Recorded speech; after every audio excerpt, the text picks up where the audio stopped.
Hi friends, welcome to my channel. ఈరోజు అయితే మీకు పీతల కర్రీ ఎలా చేయాలో చూపించబోతున్నాను. దానికోసం అయితే ఆనియన్స్, టమాటాలు, ఒక పచ్చిమిర్చి అయితే తరిగి పక్కన పెట్టుకున్నాను. పీతలు అయితే నీట్గా క్లీన్ చేసి వాష్ చేసుకొని పక్కన పెట్టుకున్నాను. అలాగే ముందుగా అయితే కడాయి తీసుకోవాలండి. దాంట్లో మనకి కూరకు సరిపడినట్టు నూనె అయితే వేసుకోవాలి. వేసుకున్న తర్వాత నూనె బాగా కాగిన తర్వాత ఆవాలు అయితే వేసుకోవాలి. ఇవి బాగా ఫ్రై అయిన తర్వాత ఆవాలు మనం ముందుగా కట్ చేసి పెట్టుకున్నాం కదా ఆనియన్స్, అవి అయితే వేసుకోవాలి. నేనైతే 3 ఆనియన్స్ అయితే తీసుకున్నానండి, పెద్ద సైజువి. ఇంకా ఇవి వేసుకొని ఇవి తొందరగా వేగాలంటే తెలుసు కదండి, దీంట్లో కొంచెం సాల్ట్ వేసుకుంటే మనకు ఆనియన్స్ అనేటివి తొందరగా ఫ్రై అయిపోతాయి. అందుకోసమని నేను కొంచెం సాల్ట్ అయితే దీంట్లో యాడ్ చేస్తున్నాను. ఇంకా యాడ్ చేసి కొంచెం ఫ్రై చేసుకున్నాను. ఇలాగా ఫ్రై అయిన తర్వాత బాగా గోల్డెన్ బ్రౌన్ కలర్ వచ్చేంత వరకు అయితే ఫ్రై చేసుకోవాలి. ఇంకా ఫ్రై అయిన తర్వాత మనం ముందుగా తరిగి పెట్టుకున్న పచ్చిమిర్చి, అలాగే కొత్తిమీర, కరివేపాకు, టమోటాలు అయితే తీసుకున్నాను. నేను ఇక్కడైతే 2 టమోటాస్ అయితే తీసుకున్నాను, చిన్న సైజువి. ఇంకా ఇవన్నీ బాగా నూనెలో వాడాలి. నూనె పైకి తేలేంత వరకు అయితే వాడ్చుకోవాలి బాగా. ఇలా వాడిన తర్వాత దీంట్లోకి మనము అల్లం వెల్లుల్లి పేస్ట్ అయితే తీసుకోవాలి.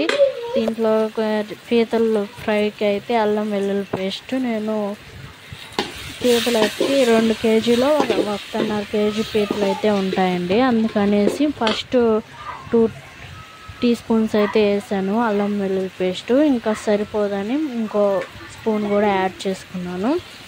ఇంకా అల్లం వెల్లుల్లి పేస్టు బాగా ఫ్రై అయిన తర్వాత పచ్చివాసన పోయేంత వరకు అయితే ఫ్రై చేసుకోవాలి. ఇంకా బాగా ఫ్రై అయిన తర్వాత ఇందులోకి కొంచెం పసుపు అయితే యాడ్ చేసుకోవాలండి.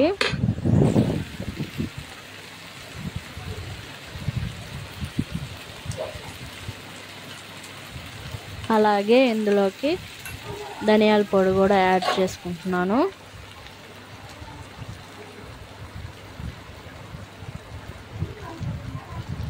అలాగే కారం దీనికి బాగానే పడుతుంది. పీతలు అనేటివి కొంచెం కారం ఎక్కువే పడుతాయి మామూలు కర్రీస్ కన్నా కూడా.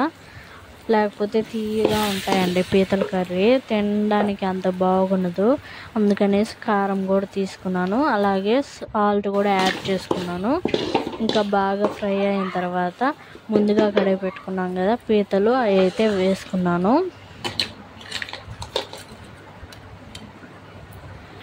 ఇంకా బాగా మిక్సింగ్ చేసుకొని నూనెలో వాడ్చుకోవాలి. కొంచెంసేపు బాగా ఫ్రై అయిన తర్వాత పీతలు మునిగేంత వరకు అయితే వాటర్ యాడ్ చేసుకున్నాను.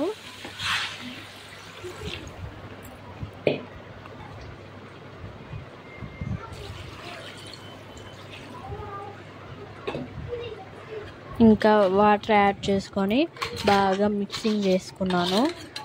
మసాలాలన్నీ పట్టేంత వరకు బాగా కలబెట్టి ఇంకా ఒక 1/2 అవర్ 20 మినిట్స్ అయితే కుక్ అవ్వాలి. దీనికి కొంచెం కుక్ అవ్వడానికి టైం పడుతుంది. ఇలా కుక్ అయిన తర్వాత మనము దీంట్లోకి మసాలా పౌడర్ అయితే రెడీ చేసి పెట్టుకున్నాను. నేనైతే ఇంట్లోనే ప్రిపేర్ చేశాను, బయట గరం మసాలా అయితే వేయలేదు. ఇందులో నేనైతే ధనియాలు, మిరియాలు, పట్టా, లవంగాలు, సోంపు, 2 వెల్లుల్లి రెబ్బలు అయితే వేసి బాగా ఫ్రై చేసి పొడి కొట్టుకున్నాను. అలాగే దీంట్లోకి మిరియాల పొడి కూడా యాడ్ చేశాను. పీతల కర్రీ అనేది ఘాటుగా ఉంటే చాలా బాగుంటుందండి. అందుకనేసి నేను మిరియాల పొడి అయితే యాడ్ చేశాను. ఫైనల్గా అయితే పీతల కర్రీ అయితే రెడీ అయిపోయిందండి. ఎంతో టేస్టీ అయిన పీతల కర్రీ అయితే రెడీ అయింది. ఇంకా ఇది బాగా గుజ్జుగా రానిచ్చి దించేసుకుంటే సరిపోతుంది. టేస్ట్ అయితే భలే ఉందండి, మీరు ట్రై చేయండి. ఈ వీడియో కానీ నచ్చినట్లయితే లైక్ చేయండి. Bye friends.